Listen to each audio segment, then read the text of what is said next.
उत्तर प्रदेश में जितने भी समाज हैं, जितने भी बिरादरियां हैं, उन तमाम के अपने नेता हैं, उनकी तमाम की एक सियासी ताकत है, हैसियत है। और आज आप देखते हैं कि उसी वजह से वो तमाम समाज के वो लोग, उनके मसाइल, उनके प्रॉब्लम्स किसी हद तक हल हो रहे हैं। और हमारा हाल ये है कि मुस्लिम अक़लियत से सिर्फ बार बार ये कहा जाता है कि हर असेंबली का इलेक्शन आएगा, हर पार्लियामेंट का इलेक्शन आएगा।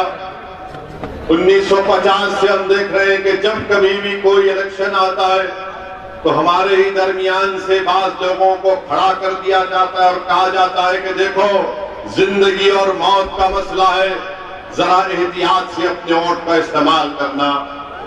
मैं पूछना चाहता हूं, भारत को आजाद होकर 75 साल के करीब हो चुके हैं, इतने असेंबली और पार्लियामेंट के चुनाव हो गए कि हर चुनाव से पहले जिंदगी और मौत की बात होगी और चुनाव के बाद हम रोज मरते हैं। हमारे बच्चे और बच्चियों को स्कूल नहीं मिलता, डिग्री कॉलेज नहीं मिलता, नौकरियों में हिस्सा नहीं मिलता, पुलिस के जुल्म का खात्मा नहीं होता, नौजवानों को रोजगार नहीं मिलता। मगर उत्तर प्रदेश की जेलें उनकी जवानी को बर्बाद कर देती हैं और अगर जिंदा बच जाते हैं तो बाहुबली और गैंगस्टर के नाम पर उनके पेट और पैर में गोली मार दी जाती है। अगर जेल में सड़ने के बाद निकलते हैं तो उनका इनकाउंटर कर दिया जाता है। मेरे पास आदादोशुमार है, डेटा है मेरे पास। और जब हम ये बात करते हैं तो हमारे मजलिस के मुखालिफीन कहते हैं कि असदुद्दीन ओवैसी भड़काऊ भाषण करता है। मैं आज भी चैलेंज कर रहा हूं, कल भी चैलेंज करता रहूंगा, तुम मेरे इन सवालात का जवाब दो। क्या मेरे सवालात में अगर उसमें सच्चाई है तो फिर बताओ तुमने क्या किया। 2019 के पार्लियामेंट के चुनाव हुए तो समाजवादी पार्टी और बहुजन समाज मिलकर इलेक्शन लड़े। आखिर क्या वजह है कि आपके सिर्फ 15 सांसद कामयाब हुए, सपा के और बसपा के, बाकी पर बीजेपी और एनडीए के साथी कामयाब हो गए।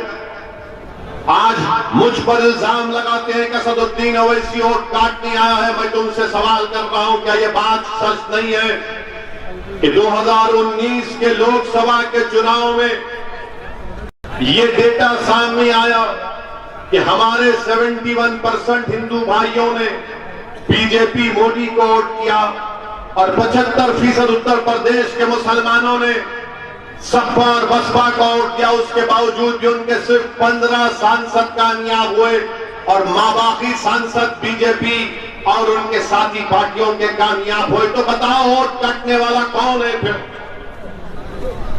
वोट किसने काटे? इसका जवाब नहीं देते। समाजवादी पार्टी के अखिलेश यादव के परिवार के 3 लोग इलेक्शन हार गए, इसका जवाब नहीं देते। जवाब सवाल मुझसे करते हैं कि भारत के किसी कोने में अगर असदुद्दीन ओवैसी चला जाता है तो सवाल मुझसे करते हैं कि तुम यहां पर क्यों आए, तुम्हारी क्या जरूरत है यहां पर, तुम बी टीम हो, तुम वोट काटने वाले हो। मेरा सवाल उन लोगों से है कि बताओ, जब 2019 के पार्लियामेंट के चुनाव में सपा और बसपा मिलकर मुकाबला किए तो कहां गया तुम्हारा वाई वोट, कहां गया तुम्हारा जाता वोट, कहां गया तुम्हारा शेड्यूल कास्ट का वोट? क्यों तुम्हारे 15 उम्मीदवार सांसद बने, बाकी पर क्यों कामयाबी नहीं मिली? इसका कोई जवाब नहीं।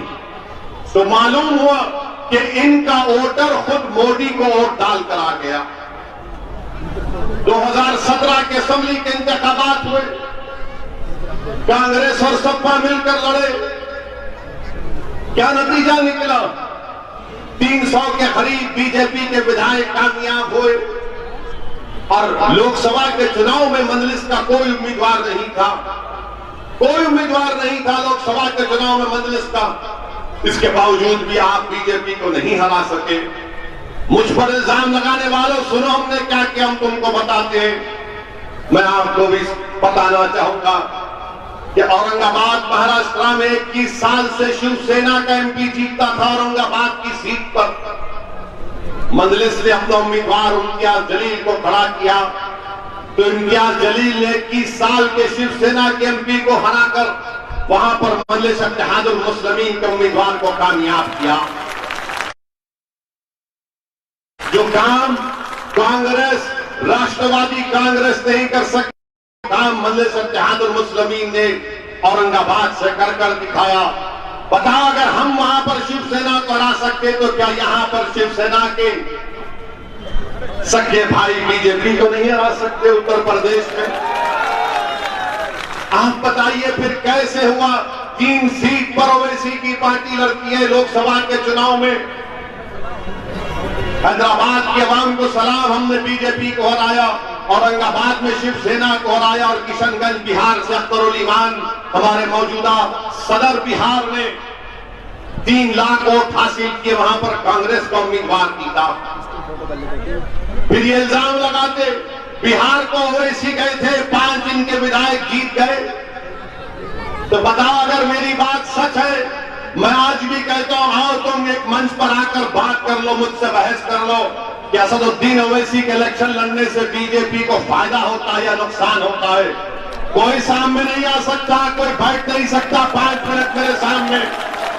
बिहार के बारे में 19 सीट हम लड़े, 5 पर हमारे विधायक कामयाब हुए, 9 सीट पर कांग्रेस और राजद के लोग जीत गए और 6 सीट पर 5 सीट पर जेडीयू बीजेपी जीती। और फिर ये तमाम लोग कहते हैं वोट काटता है, ध्रुवीकरण करता है, पोलराइजेशन करता है। अरे अगर पोलराइजेशन मैं करता तो पूरे 19 के 19 मुझे जीतना चाहिए था, पूरे 19 के 19 मुझे जीतना चाहिए था, मगर खुद हारते और इल्जाम असदुद्दीन ओवैसी पर लगाते 5 विधायक हमारे जीते तो पूरे भारत में तूफान मच गया कि कैसे मजलिस के एमएलए जीत कर आ गए बिहार में। इसलिए जीते क्योंकि बिहार की सीमांचल का जो हिस्सा है वो सबसे पसमानदा बैकवर्ड इलाका था। हमने सीमांचल की लड़ाई का आगाज किया, ये नहीं देखा कि सीमांचल पर बसने वाला किस मजहब का है, किस जात का है, किस बरादरी का है। हमने सीमांचल के इंसाफ की बात की तो सीमांचल की जनता ने लब्बैक और कहा कि मजलिस को वोट देंगे। बड़े बड़े लोग जो आजकल यूट्यूब चलाते हैं, जो मजलिस की मुखालिफत में अपना पेट पालते हैं, जिनको अपने घर में तेल और चिराग जलाने के लिए हमारे दुश्मनों से पैसे मिलते, उन्होंने जाकर सीमांचल की हमारी इज्जतदार मां और बहनों से पूछा कि किसको वोट दोगी मां? तो उस हमारी मां ने कहा, तमाम खवातीन थे, कि जिसके सर पे गोल टोपी है, चेहरे पे दाढ़ी है, जो लंबा है उसको वोट देंगे। तो उस यूट्यूबर ने पूछा कि मां तू उसको क्यों वोट देगी? तो उस मां ने कहा कि इस शख्स को सत्ता से मोहब्बत नहीं है, लड़ने वालों को वोट देंगे। मेरे अजीज दोस्तों और बुजुर्गों, ये अदा इनको पसंद नहीं आती। ये चाहते क्या है कि हम खामोश रहे, गूंगे बनकर रहे, अंधे बनकर रहे, बहरे बनकर रहे, जुल्म को देखे और बर्दाश्त करे, नाइंसाफी को देखे बर्दाश्त करे, किसी का गला घुटता हुआ देखे और खून के आंसू सूख जाए हमारे। ये इनकी कोशिश है। मजलिस इत्तेहादुल मुस्लिमीन इस नाइंसाफी को खत्म करना चाहती है और फिर इल्जाम लगाते हैं कि वोट काटने आए हैं। अरे कभी ये तो बोलो कि अखिलेश यादव के परिवार को हिंदू वोट नहीं मिला इसलिए वो हार गए, नहीं बोलेंगे। मुस्लिम वोट, ऐसा लगता है कि उत्तर प्रदेश में खाली मुस्लिम वोट है, ब्राह्मण वोट नहीं है, ठाकुर वोट नहीं है, बनिया वोट नहीं है, दलित वोट नहीं है, कुर्मी वोट नहीं है, सिर्फ वोट है मुस्लिम वोट। कहां जाएगा मुसलमान? अरे कि दूसरे भी तो वोट डालेंगे, नहीं डालेंगे, या सबके सब घर में बैठकर मिठाई खाएंगे? हमसे सवाल करते हैं और फिर हमसे पूछते हैं कि आपने अतीक अहमद को क्यों लिया पार्टी में, गैंगस्टर है, बाहुबली है। हमने कहा फिर प्रज्ञा ठाकुर के दूध की धुली भी है। नहीं, आप बाहुबलियों को लेते हैं। भाई बीजेपी के 100 विधायक 37% के करीब विधायक पर क्रिमिनल केस है। खुद मुख्यमंत्री योगी आदित्यनाथ ने अपने खिलाफ एक क्रिमिनल केस को वापस लिया, एक में प्रोसिक्यूशन की इजाजत नहीं दी, और मुजफ्फरनगर का फसाद होता है जिसमें 50,000 मुसलमान और दूसरे हमारे भाई बेघर हो गए।